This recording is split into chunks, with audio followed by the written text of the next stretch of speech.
Hello and welcome to another episode of the Before You Buy series, where I look at new games, show gameplay, and discuss what you can realistically expect from them. Today it's Windrose's turn, and honestly, there's been one thing on my mind for a while now. Why aren't there more games about pirates anyway? It's almost the perfect theme for a video game.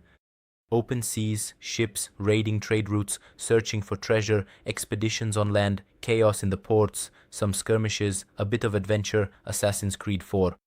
Black Flag beautifully demonstrated how powerful this concept can be, even though it still wasn't a pure pirate simulator. Sea of Thieves is probably the biggest modern name that most people associate with pirates, but that's still a slightly different type of game. And this is exactly where Windrose comes in. Originally, the game was called Crosswind and apparently aimed more towards a PvPvE experience, but in my opinion, the developers made the right move by shifting it more towards cooperation. The game has been holding a high spot on Steam wishlists for quite some time now, and it's not hard to see why. At first glance, it looks quite ambitious and visually striking.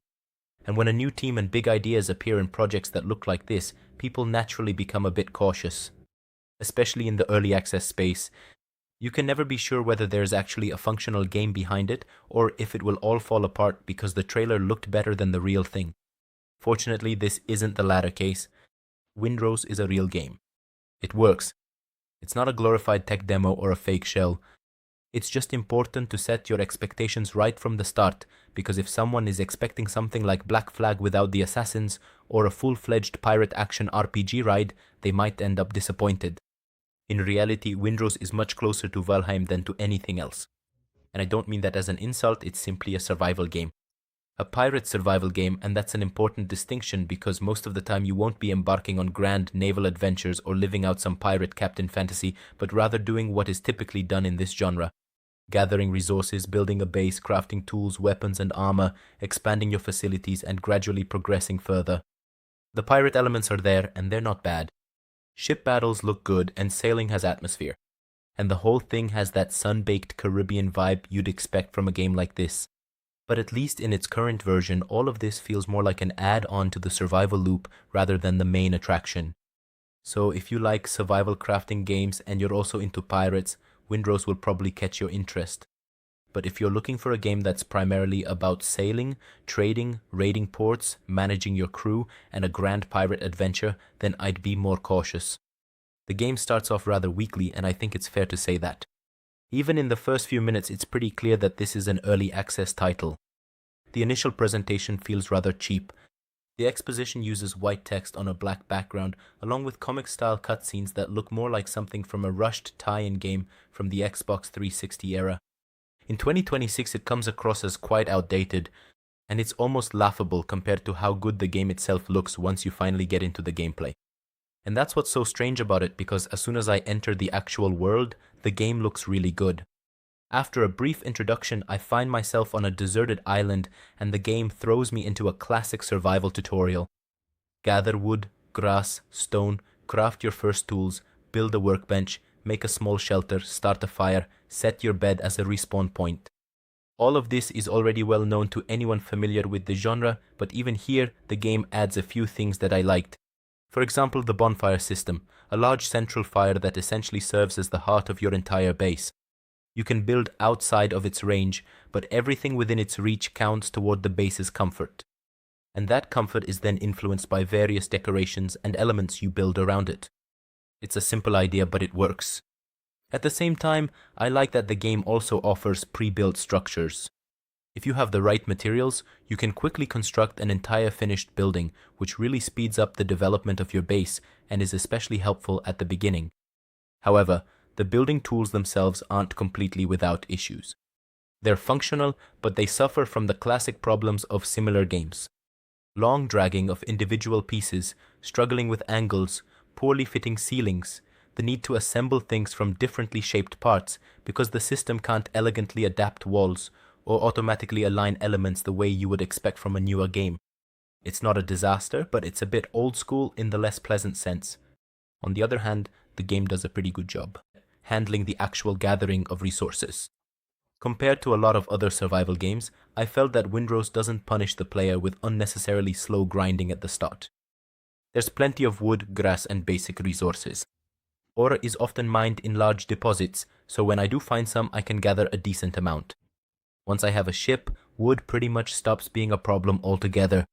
Later materials are of course rarer, but I found the basic loot to be fairly generous. And here I get to something I was actually a bit worried about, the ship.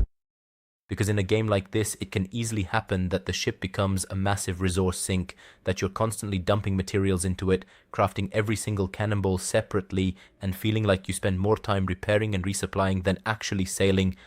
Fortunately, that's not the case here.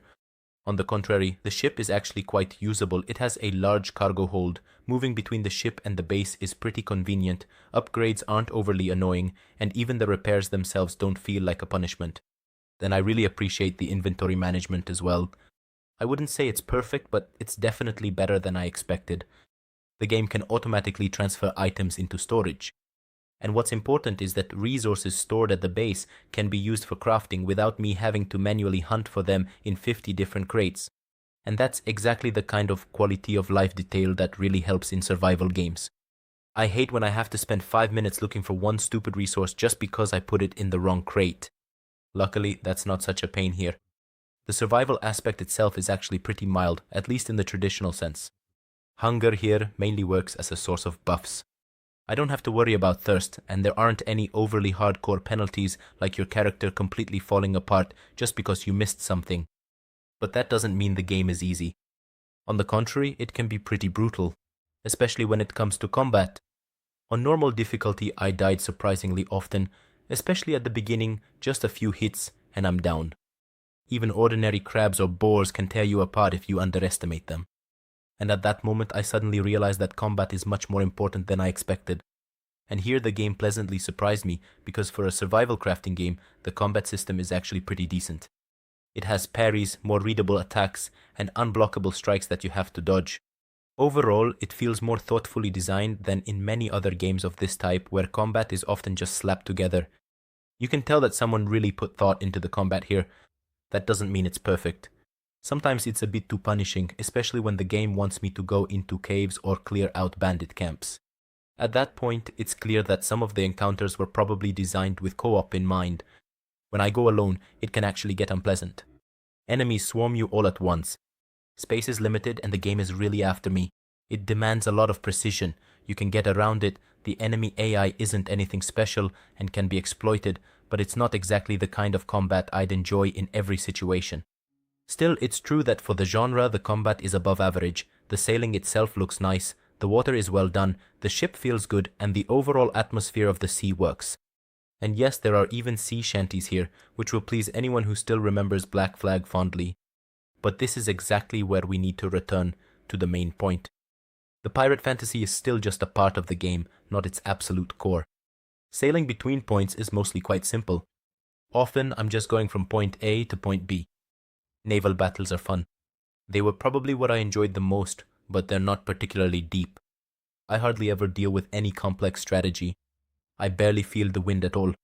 The speed of the ship isn't really modeled in any significant way, and honestly that's what I like the most. The fact that I'm on a sailing ship isn't as important here as it could be.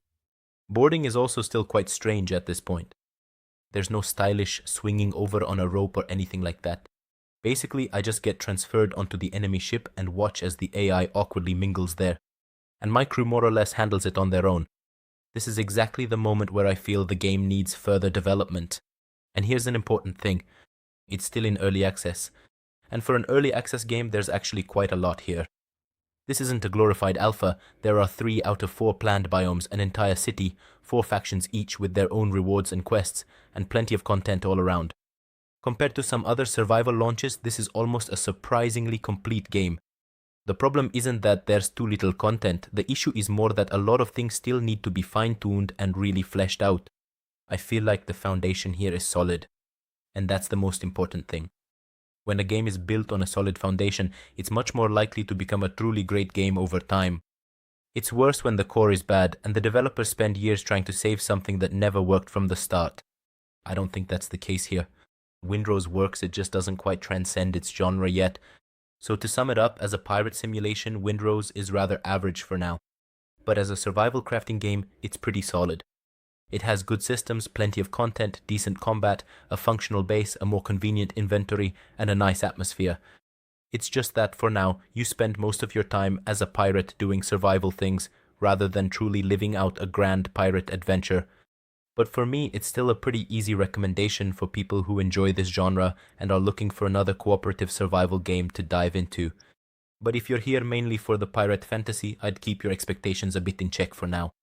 Because while there's a solid foundation here, it hasn't quite become that big pirate game yet, the one you might have imagined.